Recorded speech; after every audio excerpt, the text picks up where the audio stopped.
I once heard Thomas Bucher, the head of the European Evangelical Alliance, explain network leadership using an analogy of the dance floor. And I'd like to share that and just flesh it out just a little bit. So the analogy goes like this. A network leader simply owns a dance floor. He or she has the power of certain things as an owner of the dance floor, but it's not like an organization where they hire people, they pay wages, they have accountability. They have a network leader has no authority over anyone. So how do they have influence? How do they create influence? So let's look at a couple things that a network leader, using the dance floor analogy as an example. First of all, a network leader has the power of invitation. They can invite people to come to the dance floor. Now there's hundreds and hundreds of dance floors that people can go to dance. So it's not just one, but they have the power of invitation. They invite their primary constituents. And again, primary constituents are those that intuitively congregate around the issue or the geography that is core to the network. So if we're talking about refugees in Greece, then those that are working with refugees in Greece come together with that network, okay? So that's the primary constituents. So a network leader invites the primary constituents to the dance floor, but also makes it very attractive by inviting secondary constituents. Primary constituents will come sometime to meet other primary constituents, but to congregate and be able to meet secondary constituents. Now, these could be individuals represented by networks that focus on issues that bring value added to the primary constituents so that they can do their jobs better. It could be a secondary constituents, if we're talking about refugees, perhaps in Europe, would be the media people, the networks that bring those that work with media, especially the media and the languages of the refugees together. To have them represented at the dance floor is really attractive. To have some people on the dance floor, another secondary constituents would be some of the advocacy networks, Christian attorneys who give maybe a day a week of their time to defend vulnerable. To have them there is really important.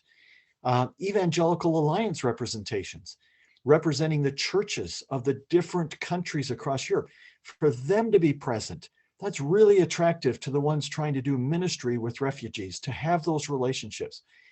So the dance floor owner has the power of invitation to call together the primary constituents and invite secondary constituents, which makes this dance floor really attractive. Another power that a dance floor owner, the network leader, has is they select the music that's going to be played, and that's the values. What values does this network have of valuing what the primary constituents are learning, to listen to each other, to reflect together, not being critical of different methodologies, but reflecting together to try to figure out what's the best way here, how is God working?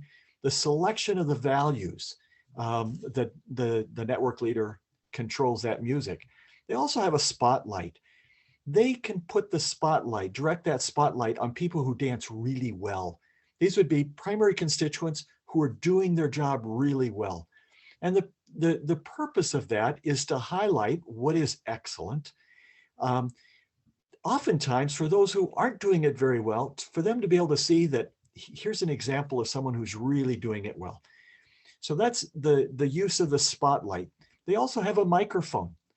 The microphone can be given to people to tell the stories, these great stories that, again, are examples, good examples of people that are doing either this kind of ministry, this kind of a focus of a network, or could be people within a geographic region, maybe the country of Libya or some other country. To hear the stories from people is just so important. They express what's really happening there and how God is working. So what makes a dance floor attractive? It's a place where people can obtain good information. Remember, a well-run network curates good practitioner-sourced information, and it provides connections. If a network owner, a network leader that owns this dance floor facilitates that at his or her dance floor, people will be attracted to come to that dance floor.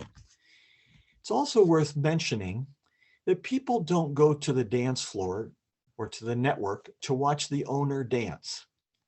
Now, it's not that the owner doesn't know how to dance. The owner could be the best dancer in the whole bunch. But that's not why they come there, because they could see the owner dancing on YouTube videos. They could get tutorials and everything. The reason why they go to a network dance floor or a platform or a congregation is for the good information and good connections. And an experienced leader who runs a network knows how to create that ambience. And oftentimes the owner is not even seen. But the owner, the network leader, can have more influence by managing a dance floor than they could ever by just simply doing their own ministry.